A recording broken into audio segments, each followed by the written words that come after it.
eu venho aqui passar uns 20 minutinhos com vocês, né? Com a minha apresentação do caso da eficiência, essa de dados espaciais com inteligência, usando o poder do Postgres e do MapServer.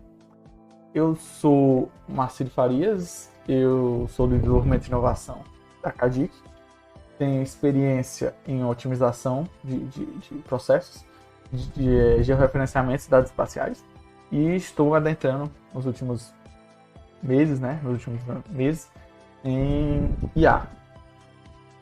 Quem somos? Nós somos uma empresa, a gente somos a CADIC, uma empresa sediada em Madrid, na Espanha. A gente tem soluções digitais no setor de utilities, mas também temos parte em campo, né? Nossos colaboradores vão em campo gerar dados para criar informações. A gente está na atividade no Brasil desde 2001, certo? E a gente usa de inovação e tecnologia para se manter à frente do mercado, né? Manter a nossa colocação, o nosso lugar. O que nós fazemos? Basicamente, a gente gera dados georreferenciados em campo. A gente vai com o nosso colaborador, como eu disse antes, para campo gerar dados. Para criar informações com base nesses dados que sejam úteis para nossos clientes, tanto os primários quanto os secundários. Como eu mostro aqui na imagem, né? Dos nossos colaboradores indo em cima de um poste para pegar uma informação. Nós temos, em média, 1 milhão de posts nos sistemas, né? Aqui eu tenho um exemplo de um dos nossos sistemas que tem 750 mil posts feitos, mas, em média, a gente tem mais ou menos, a gente tem 2 milhões, 3 milhões, alguns de 1 milhão, mas são dezenas de sistemas ativos. Nele tem informações de lâmpadas, de postes, de cabos e fotos, né? Tudo georreferenciado. Cada sistema gera, dessas dezenas, de 1 a 3 mil inspeções diárias. Ou seja, inspeções são as informações que são geradas em relação ao nosso colaborador em campo, o que o nosso colaborador faz, né? Então, de 1 a 3 mil inspeções diárias. Isso gera de 3 a 6 mil lâmpadas e cabos, de informações sobre lâmpadas e cabos, que gera 4 mil a 9 mil fotos diárias a cada sistema, que gera dados automáticos, né, dados gerados automaticamente de 8 mil a 18 mil dados gerados automaticamente. Isso diariamente por sistema. Essas são as tecnologias que a gente usa, né? A gente usa basicamente como base o Node, JavaScript, e o PHP, né? Como base.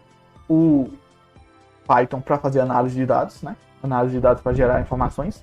E o Postgres como nossa base, né? Banco de dados, a nossa base firme. Nós usamos o Laravel, framework em PHP, que nos tem agilidade com as coisas. Antes a gente usava o Cake, apesar do Cake ser um bom framework, não é ruim, mas a gente se tornou bem mais ágil ao usar o Laravel. O Vue como front-end, né? Porque o Vue torna as coisas um tanto quanto mais rápidas, um tanto quanto mais eficientes em relação ao desenvolvimento do sistema. Todo o ferramental em relação às coisas espaciais, a gente usa o PostGIS. PostGIS, ele tem todo o ferramental em relação a coisas espaciais, distância, coordenadas, tudo isso tem já integrado nele de uma maneira bem eficaz. A gente usa o OpenLayers para a camada de frente, né? Ou seja, o front-end das informações espaciais.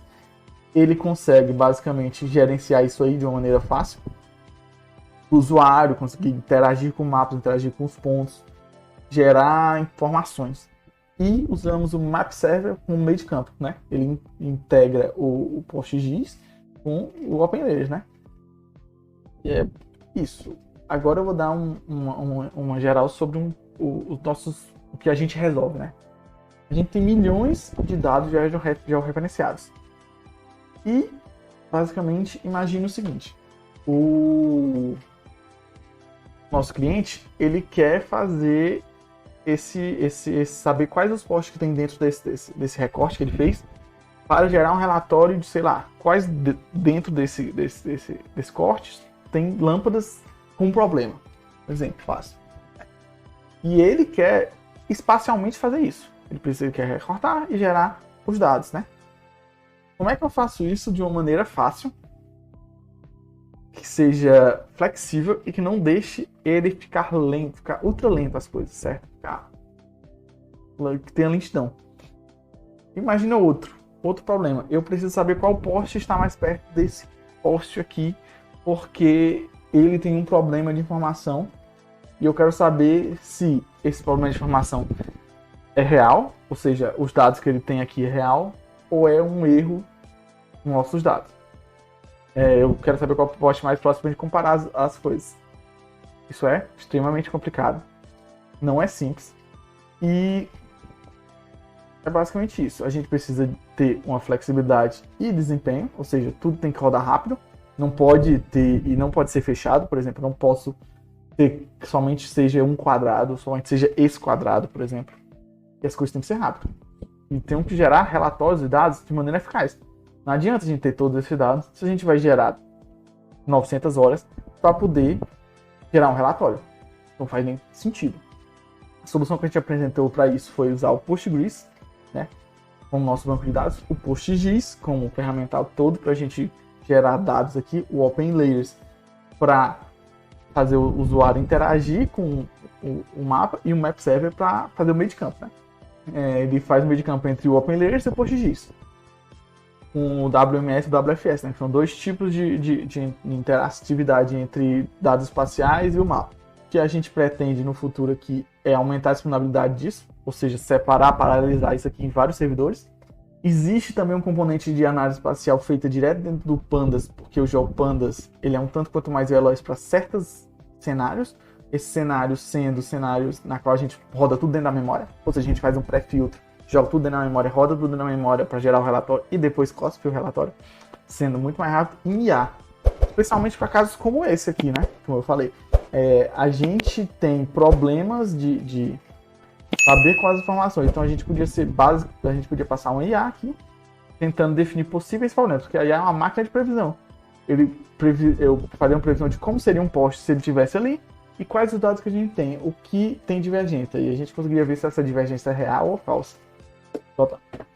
Olha, eu vou dar aqui um exemplo de como esse problema parece simples, mas ele é bem complicado, na real.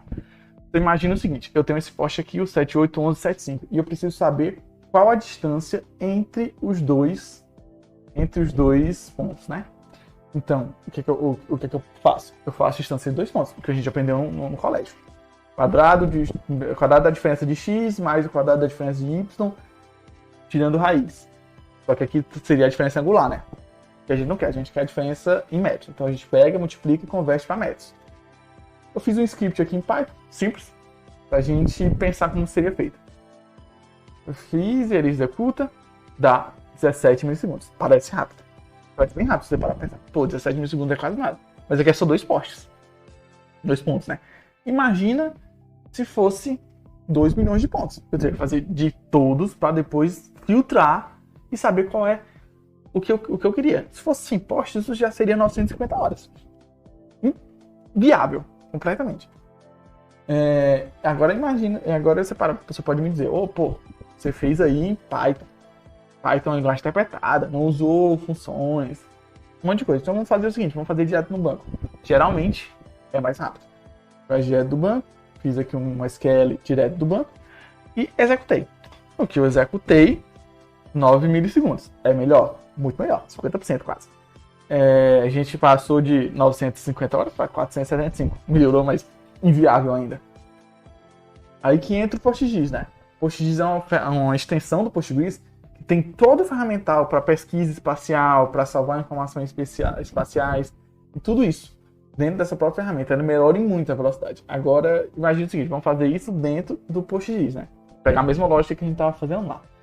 Pegamos aqui a distância de 2 pontos, a gente usando a ST Geom-Frontex para criar os pontos, ST distância para gerar a distância, e beleza, pegamos aqui a distância dos dois postes. Gerou 5 milissegundos, ainda é bom, ainda seria 200, mas só que ainda seria 280 horas. Um absurdo. É muito lento ainda, não faz sentido se a gente fosse fazer isso com 100 postes, por exemplo. E agora, como a gente faz? A gente faz dessa maneira aqui, a gente faz usando uma coluna do tipo de geometria, né? E isso torna tudo muito mais rápido. 1.1 segundo para a base inteira. ou seja, com os 2 milhões de posts, que gera essa informação 1.1 segundo. Aí, você pensa, beleza, ok, muito bom. Agora, como essa magia é feita? Como eu consegui essa eficiência, né? Como eu consegui pular de coisas que eram de 2.200 horas para algo do tipo 1.1 segundo, né? Fácil. A gente tem um tipo de coluna do PostGIS chamado Geometry, né? Ela tem várias otimizações que geram um binário que ele é pré-compilado com várias coisas que facilitam esse tipo de pesquisa, né? Aí a gente pega, cria uma coluna aqui, ó, de uma tabela, a tabela com essa coluna de geometria, tipo 43266, né, que estamos usando Lat Long, e insere todos os pontos, né? Agora eu fiz, baseado nessa coluna, essa mesma coisa que eu tinha feito lá na outra. Ok, consegui 1.3 segundos. A gente conseguiu uma velocidade muito boa, com a base inteira, mas ainda falta alguma coisa, porque, não sei se você lembra, aqui eu consegui 1.1 segundo, faltando alguma coisa. Você pensa assim, ó, pô, 0.2 segundos, 0.2 segundos é nada. Mas se você parar pra pensar que 100 posts não é nada, mas com 30 mil posts, isso já é economia de quase 1 hora, isso é um absurdo. Então, o que é que faltou? Faltou o index. A gente criou um index do tipo dist daquela própria tabela e reexecuta, né? O index do PostGIS. E simplesmente ele fez em 1.1 segundo, que nem a outra avaliação. Para complementar a nossa apresentação, outro grande problema que a gente tinha era o problema de espaço. Que a gente tinha um problema de espaço relativamente grande, que a gente armazena basicamente 5 terabytes a cada 3 anos por sistema. Como eu disse, a gente tem dezenas de sistemas, eu falei no começo da apresentação. Isso é complicado, porque se você parar para pensar que a cada 3 sistemas a gente tem por ano tem 5 teras, isso só tende a escalar, porque a empresa vai crescer, todos nós esperamos que isso aconteça. O tempo de transferência também fica muito dificultado com essas fotos, porque as fotos são de alta qualidade e elas têm tempo de transferência para gerar relatório. Eu preciso gerar um relatório no servidor X, e eu tenho que pegar as fotos de onde ela está, transferir para o servidor X e gerar o relatório. Isso tem custo de tempo, como eu estou dizendo, tem custo de armazenamento, ou seja, a gente tem que comprar HDs mais HDs, tem custo de cloud, porque a gente tem que pedir sempre mais espaço na cloud para mais informações, e o Google veio para salvar a gente, né? O Google criou um formato chamado AVIF e comprimiu isso de uma maneira inacreditável. A gente conseguiu uma redução em média de 80% do tamanho das fotos. Fotos que antes geravam um armazenamento bem grande, a gente gerou muito pequeno. Então, basicamente, a cada 5 fotos, a gente consegue adicionar. A cada uma foto, a gente consegue adicionar 5 no mesmo espaço, né? Existe, inclusive, picos de compressão bem grandes, a ponto de 96%. A gente pegou alguns casos de 96%, que a gente parece até bruxaria. Parece real. Isso fez com que a gente diminuísse nosso armazenamento em 1 terabyte a cada 3 anos. Então, a cada 3 anos a gente fazia por sistema 5 terabytes, agora 1 terabyte a cada os mesmos 3 anos. Melhorou muito o nosso armazenamento. A gente também consegue fazer os relatórios direto dentro do NAS ou da cloud, sem precisar baixar. E isso diminui muito o tempo com a qual esses relatórios são gerados. Isso a gente está trocando processamento por dados, né? A gente troca 1 segundo de processamento por dados, ou seja, os dados ficam menores, que gastam menos tempo para fazer o nosso produto final, né? A gente usa basicamente essas 3 bibliotecas, o KVIF, o LibRafe e o LibAVIF. O KVIF é um tanto mais pesado, o LibAVIF é o mais leve, mas é qualidade pior, o KVIF tem qualidade melhor, mas é mais pesado, e o LibRafe é o meio termo. Isso depende muito do que a gente está fazendo na hora, né? A gente pode precisar de que a qualidade da foto seja melhor, então o KVIF é melhor, mais indicado. Para o futuro disso aqui, a gente tem basicamente a conversão direto na fonte, porque a gente usa hoje celulares para enviar as informações do cara em campo para os nossos servidores. Se a gente conseguir fazer isso direto no mobile, vai economizar um monte de tempo pra gente, porque aí o tempo de processamento vai ser distribuído para todo mundo, economizando muito tempo de todo mundo. Fazer isso via GPU também é outra opção. As novas GPUs da AMD e da NVIDIA estão fazendo isso extremamente rápido. Fizemos alguns testes. Aqui em 30 milissegundos ela converte uma foto. Isso poderia salvar a gente por dado legado, né? A gente podia retransformar todo o dado legado. E, talvez no futuro, em casos específicos, que a conversão direta no mobile não seja possível também. E a outra parte é a BTRFS de duplicação, né? O BTRFS tem uma função de deduplicação. A gente pode fazer isso por bloco. Até um tempo era experimental. Se não me engano, agora está chegando em vias finais de virar estável.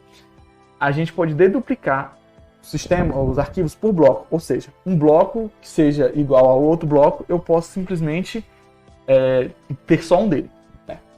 Um bloco dentro do arquivo. Imagina, como as fotos são pequenas, então existe a possibilidade da gente deduplicar os blocos de cabeçalho das fotos. Isso fazendo com que a gente tenha somente alguns blocos de cabeçalho, não todos, alguns. E o espaço economizado dele, apesar de parecer pouco, você parar pra pensar, sei lá, a cada 1000 fotos eu vou ter uma. A cada 1000 fotos eu vou ter uma foto. Se você parar pra pensar que são milhões e milhões de fotos, uma foto já ajuda. Dessas 1000. Entendeu? Já ajuda para diminuir o espaço. Tem uma comparação de 1 segundo por foto, né? A conversão que eu estou dizendo, aquela que a gente usa. Essa aqui, se não me engano, é a Bitrate, que é a mais intermediária. Né? A gente consegue ir de 4.6 MB para 366K, uma redução de 87% também. É um absurdo. E basicamente isso. Meu nome é Marcílio Farias, né, como eu disse no começo, e tá aqui meu e-mail para precisar de alguma coisa. E aqui é o nosso contato da Arcade Brasil, se você precisa da gente para alguma coisa, né? E é isso, pessoal. Obrigado.